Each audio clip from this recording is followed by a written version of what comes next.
الدين إياك نعبد ونستعين اهدنا الصراط المستقيم صراط الذين أنعمت عليهم غير المغضوب عليهم ولا الضالين. الحمد لله رب العالمين وبه نستعين والصلاة والسلام على أشرف المرسلين سيدنا محمد وعلى آله وصحبه أجمعين. وقال الله سبحانه وتعالى وذكر فإن الذكرى تنفع المؤمنين. وقال النبي صلى الله عليه وسلم من يعش من بعدي فسيرى اختلافا كثيرا عليكم بسنتي وسنة الخلفاء الراشدين المهديين عضوا عليها بالنواجذ. Tuan-tuan sidang jemaah muslimin yang dirahmati Allah, alhamdulillah kita masih dipanjangkan umur sehingga dapat bertemu dengan Ramadan.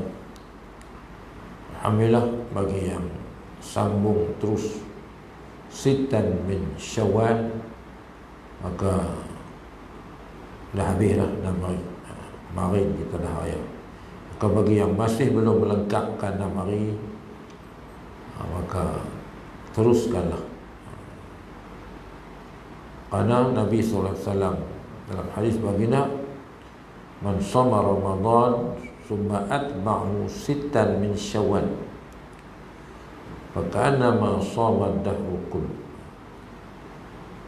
Sebab puasa Ramadan kemudian disambung lagi 6 hari daripada bulan Syawal, maka dia seperti berpuasa setahun.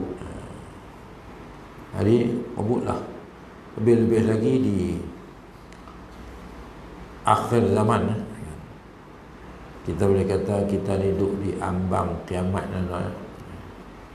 Bunga-bunga kiamat keluar banyak. Yang terbaru keluar ni bila dah dibuka disko besar di Riyadh, di mana. Jadi tuan-tuan tengok teori-teori itu betul ya. Teori bahawa Wahabi ni bahaya. Dan Wahabi ni kalau orang kata ejen halus Yahudi ya, betul ya. Betul ya. Jadi kalau tengoklah ni betul lah. Jadi bila pemberontakan di Najd berlaku tahun 1924, maka keturunan Bani Saud ni lah yang asalnya ialah keturunan Yahudi Bani Qainuqa, yang ketika itu Khalifah Osmaniyah sudah lemah, yang berpusat di Istanbul, Turki, dah lemah lah di hujung-hujung. Maka berlakulah pemberontakan keluar memisahkan diri daripada Osmaniyah. Satu dia lah perontakan di Najd lah. Kita oleh turunan Saud ni, dan bergabung pula dengan Muhammad bin Abdul Wahab, yang pada ketika itu sedang duk cari pengaruh pula dengan aliran membida'ahkan amalan-amalan semua ni. Maka bergabung dua ni menguasai Saudi. Habislah. Tak ada lah di Saudi itu Jumaat 4 mazhab, minggu depan mazhab lain, minggu depan tak ada lah, habislah kan. Jadi akhir zaman ni dia tunjuk dah. Jadi kita ni kena dengar Arab Saudi ni kira apa? Islam lah, kira hebat lah kan. Buat Mekah lah itu, Madinah lah itu. Nabi pernah berdoa, Allahumma barik lana fi Syamina, berkatilah Syam kami. Tapi sahabat tanya, kaifa najnina, bagaimana Najd pula, bagaimana Mekah, Saud inilah Hijaz ni pula. Nabi diam. Nabi tanya lagi, Nabi sebut Allahumma barik lana fi Syamina. Maka sahabat tanya lagi, betul kami ni Najd ni macam mana? Saudi lah maksudnya. 3 kali. Maka Nabi kata nanti disitulah nanti akan terbitnya tanduk syaitan, dan setelah terbitnya fitnah. Maka betul ya, fitnah akhir zaman terbit di Saudi lah. Bila Saudi kita tengok dalam isu apa, dalam isu Xinjiang, isu Muslim Uyghur di China, Saudi dengan putera Muhammad bin Salman sokong tindakan yang dibuat oleh Beijing. Mereka kata puak-puak ni orang Islam sokong pembunuhan terhadap sama Islam. Kemudian bila berlaku isu lah ni, Palestin diserang oleh Zionis Yahudi ni, maka dia setuju pula sokong pula apa Netanyahu pula lagi. Jadi tuan-tuan boleh fikir sendiri lah. Jadi kalau orang tak mengaji sejarah ni, dia duk fikir betul lah. Tapi kalau mengaji sejarah kita tahu, maka tunjuk akhir zaman ni nampak tu lah kan? Kepelikan. Apalagi yang nak keluar apa ni, maksudnya bunga-bunga kiamat yang lagi besar lah. Baik itu Nabi kata, man ya'ish min ba'di fasayara ikhtilafan katsira. Siapa hidup nanti selepasku akan lihat perselisihan yang cukup banyak. Maka alaikum bi sunnati wa sunnatil khulafa'i rasyidin al-mahdiyyin. Hendaklah kamu ikut sunnahku dan sunnah khulafa' ar-rasyidin yang mereka itu al-mahdiyyin. Mereka itu orang dapat petunjuk hidayah daripada Allah. Maka benda Nabi tak buat, tapi dibuat di zaman sahabat. Maka sahabat-sahabat lain tak kata apa, sebab memang tu dia dibang 2 kali jemaat. Sahabat pun tak lawan apa. Bila perintah tarawih semayang berjamaah, siapa pun tak kata apa. Bila dikumpulkan, dia ditulis Quran, dibukukan Quran, siapa pun tak kata apa. Sebab sunnah sahabat itu juga adalah sunnah. Maka bila mai sahabat dah tak ada, siapa nak penyambung dia pula? Penyambung pada risalah sahabat ialah ulama pula lah, sampailah hari kiamat. Sebab itu Islam ni dia bukan sumber dia Quran sunnah aja. Sumber terbesar Quran sunnah lah. Tapi nak uraikan sunnah, siapa pula nak urai? Maka itu dipanggil ijma' pula kan? Kemudian ada pula sumber hukum yang dipanggil qiyas. Walaupun adalah setengah-setengah sumber hukum tu yang ada mazhab tak terima kan? Masalah mursalah, uruf, istihsan dan sebagainya. Itulah dalam mengaji kan? Maka kita akan tengok lebih-lebih lagi zaman kita ni, ada orang yang asyik sibuk untuk membesarkan perkara-perkara yang furuk lah, maksudnya perkara-perkara cabangnya, perkara-perkara zikir lepas semayang, perkara-perkara sebut usolli, perkara menjaharkan bismillah, perkara tahlil, talqin. Jadi benda tu telah selesai lama dah. Tapi bila mai zaman ni pula, mereka ada pula tukang-tukang ahli bijak pandai bercakap bla bla bla, maka sampailah mempertikaikan apa akan kesepakatan dan mempertikaikan akan ulama-ulama terdahulu dan sebagainya. Maka itulah nama khilaf. Dan kalau ulama mereka tidak pernah berselisih kan pendapat dalam perkara ni pun. Kita tengok itu, kita baca satu cerita bagaimana Sayyid Alawi Al-Maliki dengan Syekh Abdul Rahman Nasir As-Sa'di dalam peristiwa ambil barakah daripada ayat hujan di Pancuk Mai. Kita cerita dah dulu dan mungkin kita ulang balik. Ini kalau kita tengok satu logik, kita kata bid'ah mak. Baik, Said Alawi Al-Maliki ni ulama besar kan, guru kepada para masyaikh, ulama-ulama yang mengajak di Masjidil Haram. Maka dia cerita, satu hari dia mengajak maka dia cerita oleh murid dia yang ada di situ, bahawa satu hari ketika Syekh Said Alwi Abbas Al-Maliki, itu dia mazhab Maliki, dia mengajak hujan turun dengan lebatnya.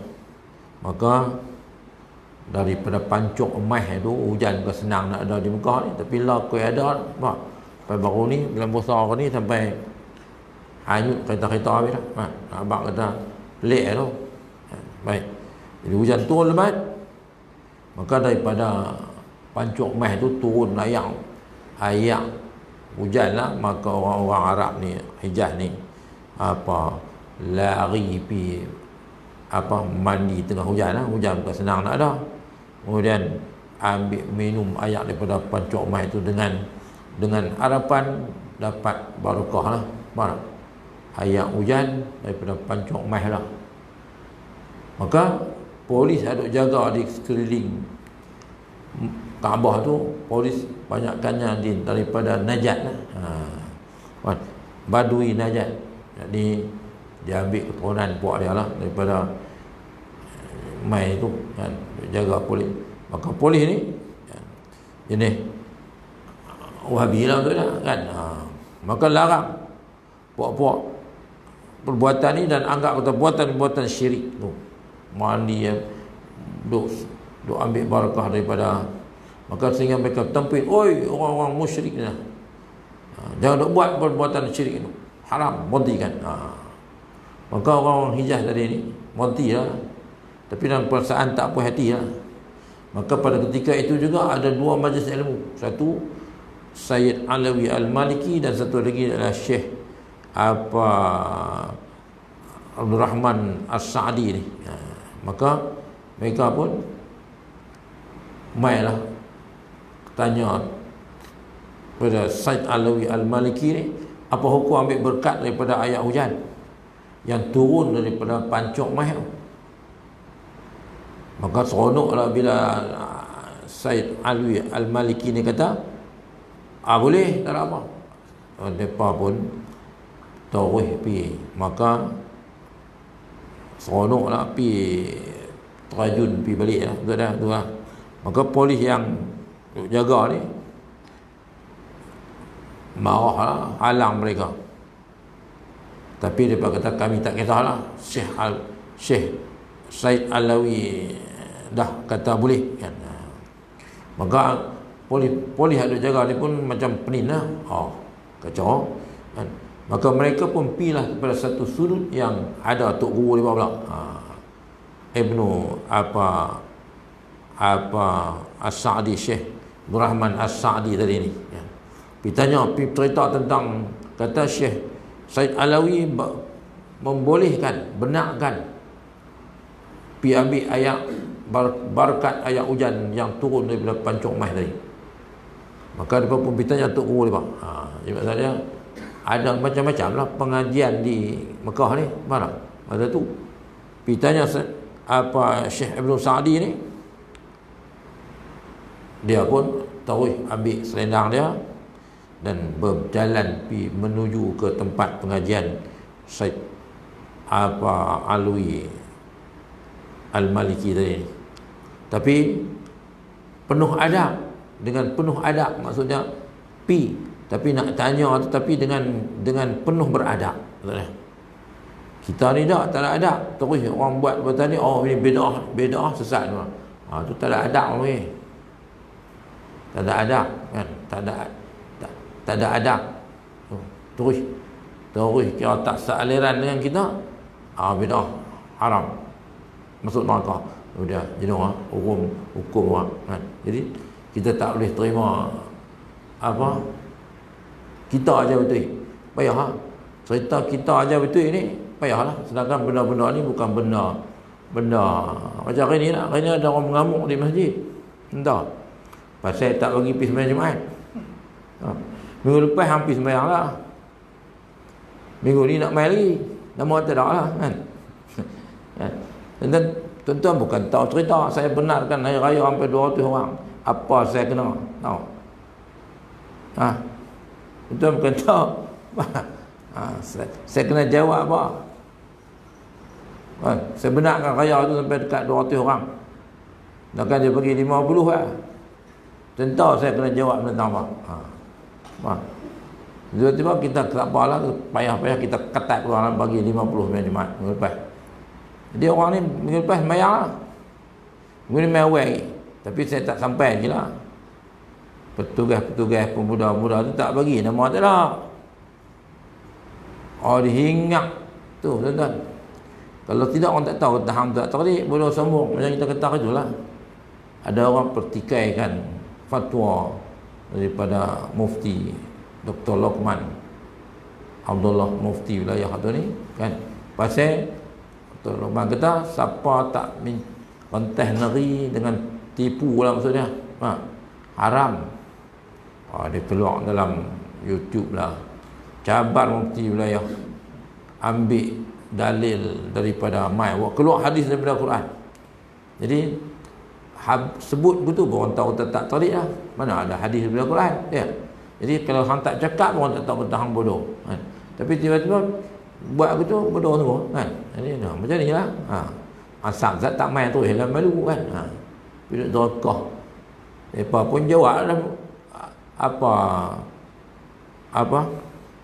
dia kata kalau aku sampai kiamat pun nama aku tak ada. Petra tu lah kan. Minggu depan kita bagi pula.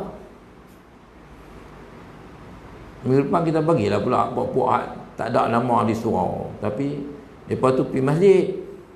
Kita potonglah sikit tuan-tuan. Tapi kita kata minggu depan tanpa kita penat sikit lah.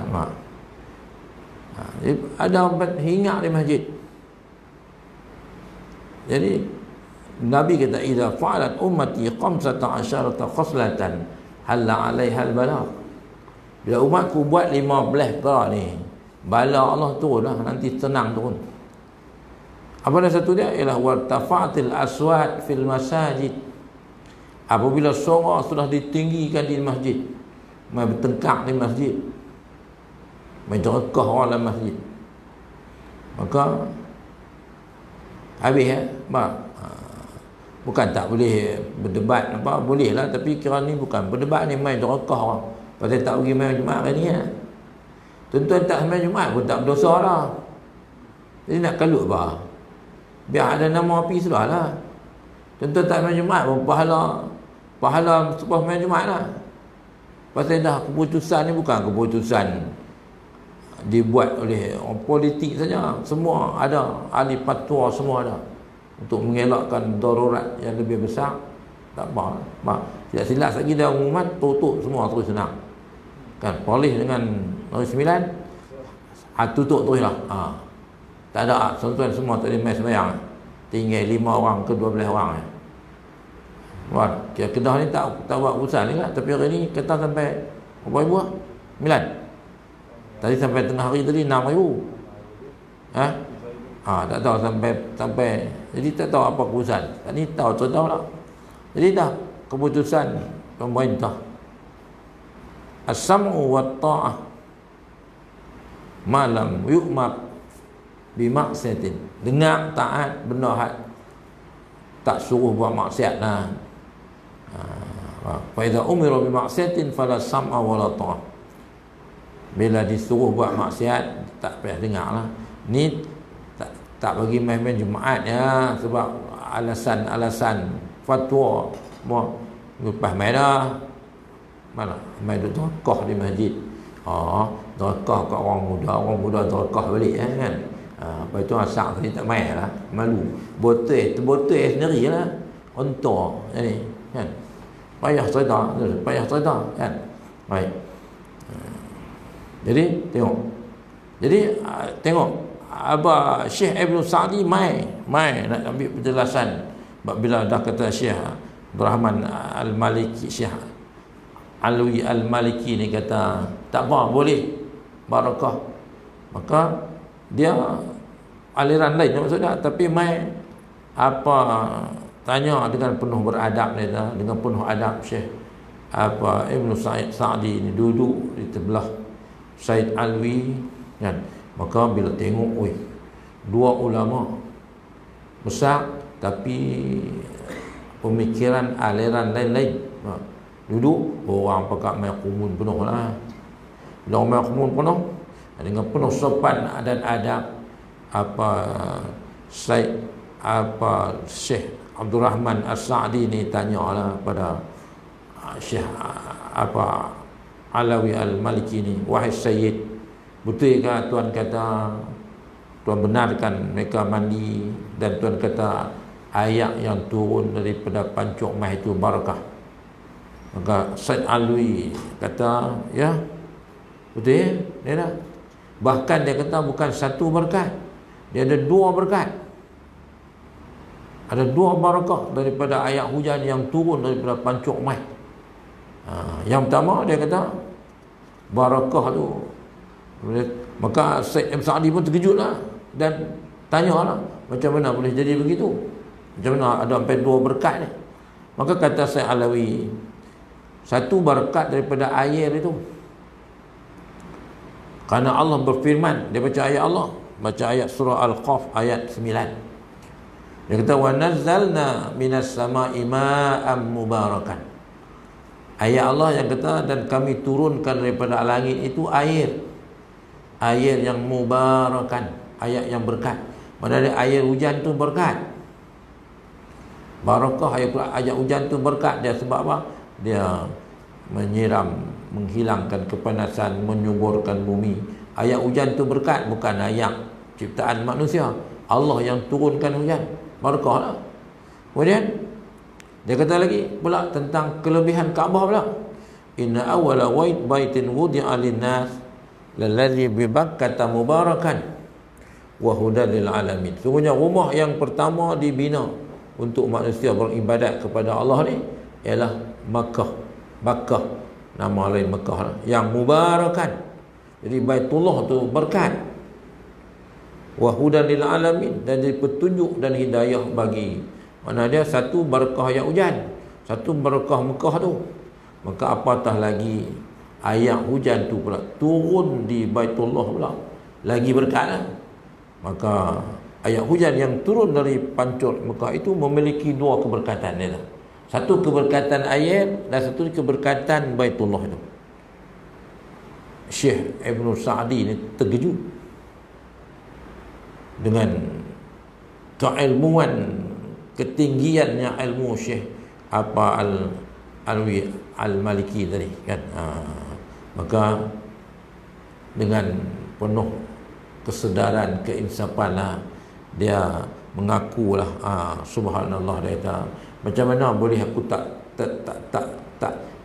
terpandang, tak boleh fikir macam ni. Macam tu lah kita kata, macam mana saya tak boleh fikir ni kan. Maka dia pun ucap terima kasih dan nak beredar. Tapi Syekh Alawi Al-Maliki kata, tunggu saat, wahai Syekh Ibn Sa'di kan. Tadi aku lihat anggota-anggota polis nak jaga tadi ni larang orang Hijaz ambil barakah daripada pancuk mah ni. Dan dia berkata pula buatan ni buatan syirik. Maka mereka tak akan berhenti untuk mengkapiak dan menghukum syirik, menghukum bid'ah. Kita kata kalau maka tuanlah kena perbetulkan. Jadi dia kata tuan pilah ke pancuk mah tu kan, ambil ayat situ di depan anggota polis tu, maka insya-Allah mereka tak akan hukum. Maka tengok mulianya Syekh Ibn Sa'di ni, bila dah tahu kata hebatnya ilmu, keluasan ilmu Syekh Alawi Al-Maliki tadi, maka dia pun pergi tempat ayat tu. Dia tak rasa lekeh pun, dia tak rasa lah, tak mana boleh. Jadi kita lah tak, walaupun orang bagi hujah, walaupun orang bagi pendapat, tapi tak, dia duduk keras dia itulah, dia duduk perhatian dia betul lah kan. Tapi dia tak tarik balik dia tak. Kalau ilmu tasawuf tu memang ayat acak lah. Lah orang panggil dia ustaz ayat acak, senang ni. Dia sebenarnya dia nak tolak ilmu tasawuf. Wahabi memang tak mau ilmu tasawuf, tuan-tuan mengaji lah kan. Dia tak mau tasawuf ni. Dan kan tasawuf ada. Tasawuf tu ilmu Islam. hak duk jadi rosak ni hak tasuh hak sesat no, belama lah duk ada hak tarikat sesat. Mana? Ada lah hak tu sopa Islam lah, ada ajaran sesat. Jadi hak tak betul dah itulah. Sebab tu ada hadis palsu, ada hadis maudhu' ni. Ada lah sebab orang mereka apa dah. Jadi sebab tu kena mengaji. Mana?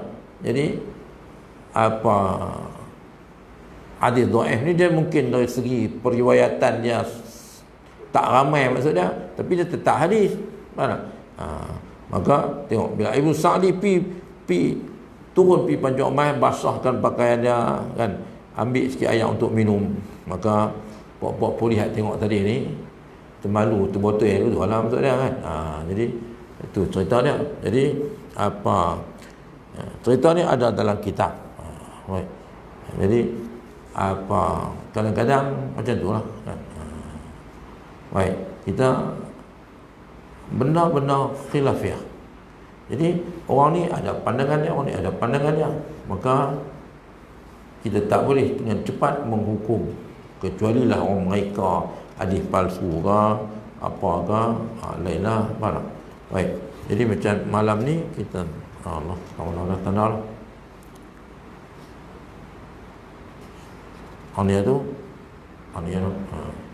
baik, malam ni kita masuk tentang bab ni lah, bab apa tu? Ibu dan ayah Nabi ni. Nenek moyang keturunan Nabi ni. Okay, baik, sampai tahun itu. Perbincangan dan jawapan. Golongan yang mengatakan kedua ibu ayah Nabi ini meninggal dalam keadaan tidak beriman. Ada orang kata, jadi Nabi ni umur 40 baru terima wahyu, baru jadi Islam. Jadi mak ayah Nabi ni, mereka ni ada golongan yang jenis cepat menghukum ni, mak ayah Nabi tak beriman lah. Mereka tu apa musyrik lah kan. Baik. Sedangkan kita kata apa ulama dah hukum lah, siapa menyakiti hati Nabi kan, bercakap tentang keburukan ibu bapa Nabi, lebih-lebih lagi tuduh kata ibu bapa Nabi ini kafir, maka dia termasuk dalam perbuatan menyakiti Nabi lah. Wallazina yu'dzuna Rasulullah lahum 'adzabun alim. Al-Quran surah At-Taubah kata, orang yang menyakiti Rasulullah SAW, maka bagi mereka azab yang pedih. Dan kan kita mengaji dah tu, dia kata dalil dalam Quran, Allah kata wa ma kunna mu'azzibin hatta nab'asa rasulah. Kita pakai ambil pendapat bahawa mak ayah Nabi ni mereka ahli fitrah, sebab masa tu tak ada diutuskan Nabi. Allah kata wa ma kunna mu'azzibin hatta nab'asa rasulah. Allah kata kami tak azab, kami tidak mengazabkan siapa pun sebelum kami utuskan Rasul. Jadi kita lah tak boleh lah kata alasan tak tahu, sebab Nabi telah dihantar, Nabi tak ada sahabat, tabi'in, kemudian diteruskan sampailah hari kiamat oleh ulama-ulama pewaris Nabi. Cuma kita lah pasal tak tahu, pasal tak main surau, pasal tak main mengaji hari-hari tu ada, dan kita tak main. Lepas tu kita nak salahkan orang pula. Jadi tak boleh lah, tak boleh alasan lah. Allah kata kami tak azab melainkan setelah diutuskan Rasul. Baik. Dan kita tengok pun dalam sejarah perundangan Islam, banyak hukum-hukum puasa ni semua zaman Madaniyah semua. Zaman Nabi hijrah ke Madinah lah, 13 tahun period apa Mekah ni, Makiyah ni, ayat-ayat Makiyah ni tak ada pun ayat-ayat hukum. Maknanya 13 tahun ajak tentang akidah, tentang kebaikan, tentang ganjaran pahala apa semua. Bukan senang orang Arab nak tinggal amalan jahiliah, amalan minum arak, amalan apa semua. 13 tahun. Ditambah lagi orang Islam pun tak kuat ketika berada di Mekah. Maka bila hijrah ke Madinah, tahun kedua barulah perintah puasa apa semua. 10 tahun barulah perintah haj di Madinah ni. dalam tempoh penurunan 23 tahun ayat-ayat Quran ni, tahun ke-10 di Madinah ni barulah turun ayat-ayat apa hukum hudud, ayat-ayat qisas, ayat-ayat apa hukum yang lain lah, zakat lah, apa semua ni semua. Mana dia agama Islam ni bukan agama yang keras lah maksudnya. Ajak supaya dia beransur-ansur. Mana? Jadi macam tu lah juga kita pun bila bertemu dengan orang yang tak pernah dengar pun, duduk lautan, tak pernah dengar pun tentang ajaran Islam.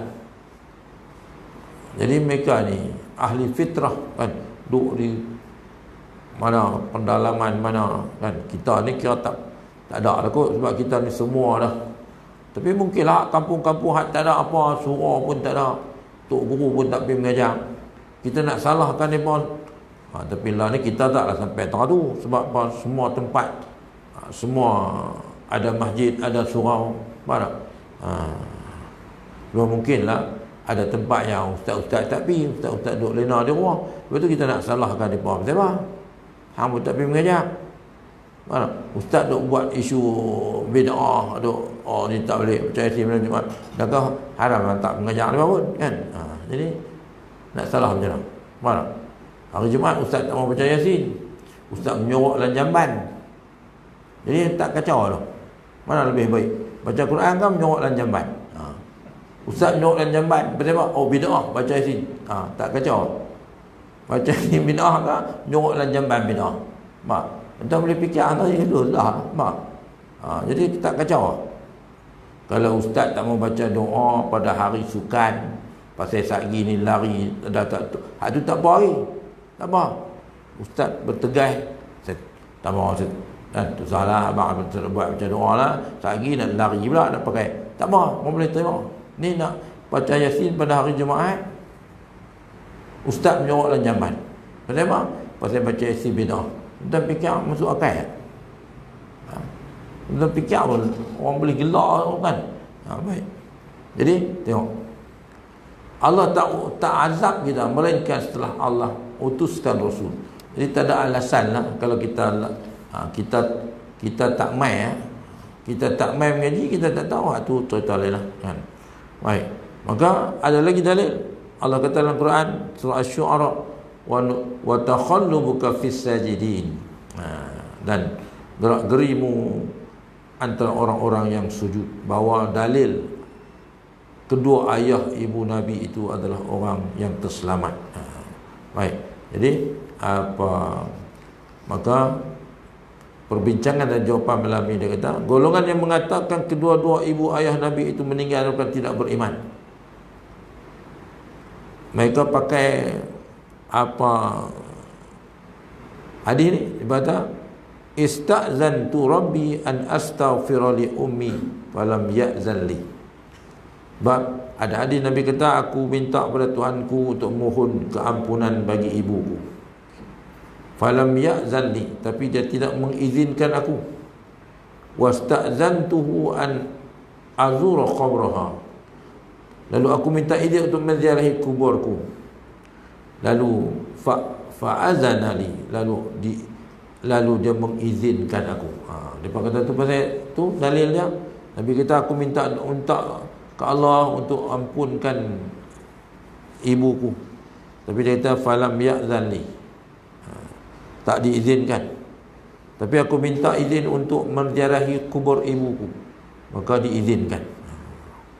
Hadis ini dia kata cuma menyebutkan Nabi dilarang untuk mohon keampunan untuk ibu baginda. Tak ada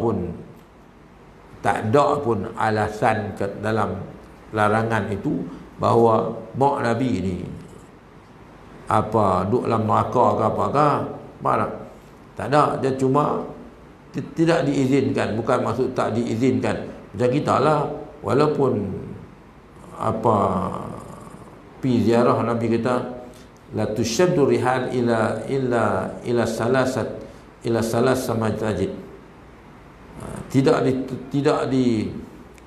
Tak dituntut untuk kamu pi jalan merata ni, melainkan pi 3 masjid dulu.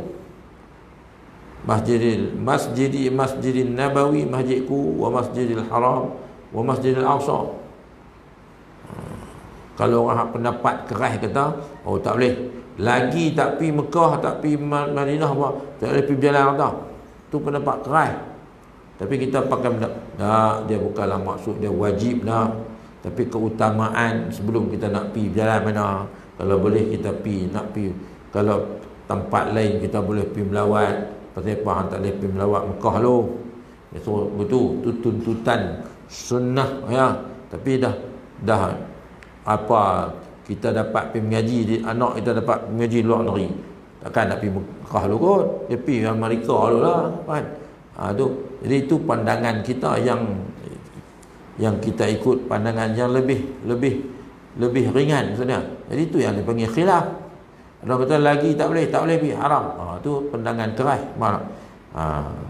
Jadi dalam jawapan bagi golongan yang kata mak ayah Nabi ni mereka tak beriman ni, maka jawapan kita ialah dah hadis cuma Nabi dilarang untuk memohon keampunan untuk ibu baginda. Tapi Nabi tidak ada penjelasan bahawa ibu Nabi ada dalam neraka. Kita boleh tahu tu. Maka jika ibu Nabi ni musyrik, sudah pasti Nabi tidak dibenarkan untuk menziarahi kubur ibunya. Mana? Jadi tengok, Allah benarkan, Allah izinkan Nabi pi melawat kubur ibunya.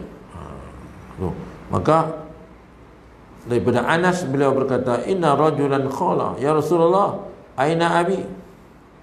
Seorang lelaki pernah jumpa Nabi, ya Rasulullah aina abi, di mana ayahku? Qala finnar. Nabi kata dalam neraka. Kemudian falamma fafa da'ahu faqala. Maka tak kala dia lelaki itu berpaling, Nabi kata inna abi wa abaka finnar. Sungguhnya Nabi kata ayahku dan ayah kamu pun dalam neraka. Kalau kita baca dari segi ayat tu, zahir ayat tu, maka kita kata oh Nabi kita ayah dia dalam neraka. Dan kan Nabi bukan pernah tengok pun Nabi tengok ayah dia, Nabi tak pernah tengok pun mak dia kan. Maka ulama kata ayah dalam hadis ini boleh jadi bermaksud ayah pak menakan dia, sebab Nabi mana pernah tengok ayah dia kan. Nabi kecil ya, masa ayah dia mati ketika Nabi kecil pun tak dan cam rupa ya. Maka yang besar Nabi ni, yang maksud ayah dalam ayat ini ialah pak menakan dia. Pak menakan dia Abu Talib kan. Sebab orang Arab ni dia selalu guna perkataan abun ni bagi ammi ni pak menakan kan. Maka amun pak saudara ni, atau ammi pak menakanku ni, maka orang Arab dia panggil dengan panggilan pak ayah semua kan. Jadi mana dia ulama kata boleh jadi yang kata ayah tu ialah panggilan kepada Abu Talib, sebab Abu Talib yang belah Nabi. Maka hadis lain yang diriwayatkan melalui jalan Muammar tidak mempunyai lafaz sungguhnya ayahku dan ayah kamu dalam neraka. Oleh ini dia kata lafaz ini tidak disepakati oleh para perawi hadis kan. Jadi mana dia ulama perawi hadis kata lafaz ni bukan macam tu kot kan. Maka jalan Muammar tanpa lafaz tersebut dia kata lebih diyakini kerana Muammar seorang yang lebih terpelihara hafazannya dan tidak menerima sebarang kritikan daripada ulama jarh. Ulama al-jarhu ni dalam ilmu hadis ni, at-ta'dil ni ulama ada panggil ilmu al-jarhu. Hadis ni cacat tak mana, apa yang mencederakan hadis ni, dan apa pula ta'dil, keadilan, maksudnya yang cacat daripada yang adil dia tak mana, maksudnya sampai menyentuh ilmu hadis ni. Dia ada ilmu al-jarhu wa ta'dil, ada ilmu tentang periwayatan, tentang sanad, tentang ada ilmu yang dipanggil al-jarhu wa ta'dil. Sebab itu Imam Bukhari daripada ratus-ratus ribu hadis ni dia tapih semua ni dengan ilmu ni lah, contoh ilmu al-jarhu wal ta'dil, maka dimuatkan dalam Bukhari ni sekitar 7,000 macam tu lah. Maka kalau hak ada tu pun hak sah disahkan oleh ulama, oleh jumhur dah, bahawa hadis ini memang hadis sahih dah. Tiba-tiba ada orang duk tikai lagi, mana baca dia lebih kemah pada Imam Bukhari lagi kan. Maka jika hadis ini terima dari penyataan Nabi, sungguhnya ayahku dan ayahku dalam neraka, itu adalah cara dakwah Nabi kepada A'rabi itu, supaya A'rabi ni lembut hati. Sebab dia mai tanya, kaifa abi, macam mana pak aku macam mana kan, pak dia dah tak Islam kan. Maka Nabi pun kata finnar. Tapi ulama kata Nabi ni nak dalam kaedah dakwah ni dia macam tu lah kan. Maka bila kau sedih lah, maka Nabi kata pak aku pun sama. Maka bapak ni ulama ada kata mungkin maksud apa, pak menekan dia kan. Maka Nabi ni dengan berdakwah Rasulullah kepada Arabi itu dengan supaya lembut, tidak kembali murtad dan tidak mengeluarkan kata-kata sumpahan dan caci maki terhadap Rasulullah. Anak lelaki Arabi ni, maksudnya orang Badawi ni, terkenal dengan sifat degil dan kerah hati. Maka ia juga satu strategi untuk menarik lebih ramai kaum kerabat lelaki Arabi memeluk Islam. Ini Nabi kata pak aku pun dalam neraka ya. Sebab tu ulama kata pak Nabi ni maksud kepada apa, paman dia, pak menekan dia. Apa sebab ayah Nabi dia zaman tu Nabi tak jadi rasul lagi. Maka ulama kita sepakat kata mak ayah Nabi ni mereka ahli fitrah, mereka ni tak ada dosa apa kan. Jadi sebab mereka ni tak sampai seruan lagi masa tu, Islam tak ada lagi masa tu. Baik, maka jawapan lain dia kata, jika diterima bahawa kedua-dua ibu ayah Nabi tidak beriman, elok kan habis ni, diterima pengertian kedua-dua hadis ini, maka ia bertentangan dengan Quran yang qat'i, yang telah putus, yang jelas menunjukkan bahawa mak ayah Nabi ini tak ada, mereka ini apa, ahli fitrah, mereka ini tak apa, mereka ini bukan musyrik, mereka ini tidak syirik kan. Jadi kalau apa Quran dah sebutlah dengan dalil-dalil yang kita baca tu, maka jalan terbaik dalam memahami kedua-dua hadis ini adalah dengan jalan takwil. Takwil ni kita ni takwil enggak, tapi takwil kita pakai akal. Takwilan ni takwilan yang dibuat oleh ulama, oleh apa jumhur. Maksudnya benda ni tak ada lah, tapi depa macam kita lah tak kan.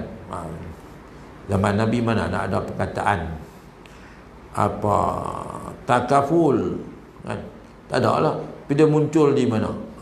Daripada dalil-dalil nas-nas kan. Maka ada perkataan-perkataan itu, maka kita pun lah buat jadi okey. Insurans takaful. Mana? Bila sewaan nama ada apa, al-ijarah, gadaian ar-rahnu. Jadi benda tu mana ada praktikal sangat pun zaman itu. Tiba-tiba kita lah ada saham, syarikat dan sebagainya. Jadi benda-benda ni benda-benda hak muncul kemudian. Jadi benda tu takkan bid'ah pun. Siapa yang membenar mengharuskan ni semua ialah ulama-ulama Islam lah. Jadi itu dipanggil takwil kan.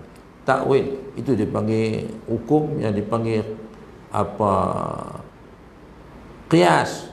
Maka tak ada hukum dipanggil masalih mursalah. Tujuannya untuk apa? Untuk maslahat. Bila Nabi utuskan Mu'ad bin Jabal ke Yaman, tanya dengan apa engkau ada hukum? Dengan Quran dan hadis dia. Kalau tak ada dalam Quran dan hadis, bira'yi dia dengan kepala otak aku, dengan akal aku lah. Faham? Jadi maksud dia Nabi tepuk dada dia. Tu ya. Dengan bukan pakai akal maksud sini ni, dengan kebijaksanaan, dengan ijtihad dia lah. Benda. Jadi kita pun macam tu lah kan? Jadi ijtihad ahli fatwa, hantar pergi sembahyang Jumaat pun tak apa, dah hantar mohon tak ada Bukan nak berdosa lah, tu tak duk pergi mengamuk di masjid kan. Dia duk pergi mengamuk di masjid. Dia malu ke orang. Malu tak. Asal dia tengok tak ada. Dia malu terbotol sendiri kedua lah. Dan nama tu tak ada. Tu tak duk kalut lah. Tak sembahyang di rumah pun dapat pahala main Jumaat lah maksud dia. Orang tak bagi kan. Kita tutup semua tu kita kata apa ni gila orang nak sembahyang tak boleh kan. Tak apalah, biar mereka fikir lah. Kita terima keputusan lah. Bukan tak ada memorandum macam-macam. Ada macam-macam. Saya baca di tuntutan tu, supaya masjid ni tak apa buka tapi dengan SOP yang ketat lah. Dan setiap kali suruh apa buat tuntutan supaya apa setiap kali main masjid tu baca Yasin ke buat sembahyang hajat setiap hari ke ada tuntutan tu. Tak apalah, kerajaan fikir perhalusi lah. Takkan ahli-ahli fatwa kita yang banyak, ulama-ulama yang banyak ni nak jadi tongkuai kayu semua kot. Tak mereka pun fikir dengan dalil, dengan nas. Kalau kita fikir dengan akal kasar saja, ada boleh main masjid ni orang nak minta ke Allah, kita fikir betul kan. Jadi apa ikutlah kan. Baik, maka tengok, maka jalan terbaik dalam memahami kedua hadis ini adalah dengan jalan takwil. Takwilan ni pentafsiran lah untuk dia, huraian lah yang kita dah sebutkan tadi. Maka faedah dia, Imam Suyuti menulis kitab khusus tentang keislaman kedua-dua orang tua Nabi dalam kitabnya Al-Ishtifa fi iman Aba Wa'il Mustafa. Jadi apa nak menghuraikan tentang ibu bapa Nabi ni. Ada kitab ulama Imam Suyuti tulis. Jadi kita ni taklah cerita panjang lebar kan. Jadi kita ambil dalil bahawa jumhur kata ada mak ayah Nabi ni mereka ahli fitrah, mereka ni suci bersih, mereka ni tak ada dosa apa kan. Sebab masa tu tak ada lagi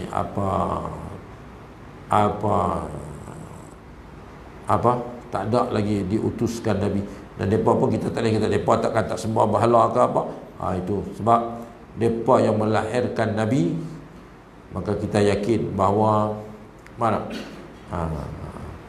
tengok kita kalau kita fikir logik akal, bolehkah Maryam mengandung tanpa bapa? Tapi kena terima hakal lah. Itu ketentuan Allah. Jadi kita ulama hujah pakai dalil ni lah. Waladzina yu'dzuna Rasulullah. Siapa menghina Nabi maka adabnya pedih. Jadi hina ibu bapa Nabi, hina Nabi lah. Jadi kita pakai faham begitu sudah lah. Kalau kita, sebab itu dalam tauhid pun kan, kalau kita duk fikir tafakkaru fi khalqillah, Allah suruh kita fikir kejadian Allah wala tafakkaru fillah. Yang duk fikir zat sifat Allah dan duk fikir pada diri Allah. Kalau fikir jangan dia jadi sesat fatah dia tak binasa lah kamu kalau duk fikir macam tu. Lepas tu Imam Ahmad bin Hanbal pun dia bila berdebat dengan Dahri, tanya Tuhan siapa sebelum Allah, dia jawapan duduk di jari ya. Dia apa sebelum ibu jari kamu? Dia tak ada. Kalau tak ada, saya fikir Allah tu siapa sebelum Allah, hak jari hang pun tak boleh fikir kan. Mana apa sebelum ibu jari, dia tak ada. Tak ada. Jadi dia pakai lawan dengan Ad-Dahri ni pakai akal. Mana kalau kita pun Allah kata tafakkaru fi khalqillah, fikir dengan kejadian Allah, wala tafakkaru fillah, dia duk fikir tentang diri Allah tu. Dan apa batas ni binasa kalau duk fikir takkan dia mai jadi begitu kan. Maka kita fikir Allah, yakin bahawa ayat-ayat Allah ni benar. Qul huwallahu ahad, Allah itu Esa. Jadi bila Esa dia tak ada lah, dia lam yalid wa lam yulad kan? Dia tidak beranak dan tidak diperanakkan. Walam yakul lahu kufuwan ahad. Itu dalil kita kan. Jadi kalau wa fi anfusikum afala tubsirun, pada diri kamu pun tidakkah kamu dapat melihat? Tak, kita tengok diri kita pun dalil bahawa mesti ada penciptaan yang hebat ni kan. Macam mana kita fikir ya Allah, macam mana kan boleh kepala, boleh kita tengok ada apa, bulu mai keluar ke mana, fikir tu sudah lah, ya Allah kan. Cukup kepala tuan-tuan, naik pula itu, bulu ni mai keluar ke mana. Kalau kita fikir lagu tu sudah lah. Tangan boleh fikir, mata boleh tengok daripada titisan mani ya. Maka kalau fikir macam tu ya, pun kau boleh lihat kita ya, boleh ambil fakta biru, boleh ambil iktibar. Jadi kita perhatikan tu kan. Maka kita ambil nanti sambungan pula nanti ialah kemuliaan ahli bait keluarga Nabi sallallahu alaihi wasallam kan. Bukan Syiah pun kata dia tak pilih semua, ada yang tidak diterima sebagai ahli bait. Aisyah dia tak terima sebagai ahli bait. Mana? Sedangkan Aisyah tu isteri Nabi. Kalau isteri Nabi takkan tak ahli bait kan. Jadi macam tu. Insya-Allah kita akan jumpa kemuliaan ahli bait, anak-anak Nabi, keluarga Nabi, cucu-cucu Nabi dan isteri-isteri Nabi. Kita sampai itu, insya-Allah kita jumpa lagi dalam pertemuan akan datang. Qul hadza wa astaghfirullahalazim. Assalamualaikum warahmatullahi wabarakatuh. A'udzu billahi minasyaitonir rajim. Bismillahirrahmanirrahim. Alhamdulillahirabbil alamin wa bihi nasta'in. Wassalatu wassalamu ala asyrafil mursalin sayyidina Muhammadin wa ala alihi washabbihi ajma'in. Allahumma faqqihna fid din wa 'allimna fit ta'wil. ولنا صراطك المستقيم ربنا افتح بيننا وبين قومنا بالحق وانت خير الفاتحين ربنا اتنا في الدنيا حسنه وفي الاخره حسنه وقنا عذاب النار والحمد لله رب العالمين. ان شاء الله qunut nazilah dan mai hajat nak batu mai hijab sebelum mayang sunat, sunat Aisyah mayang nak hajat tu ya. Okey, baik.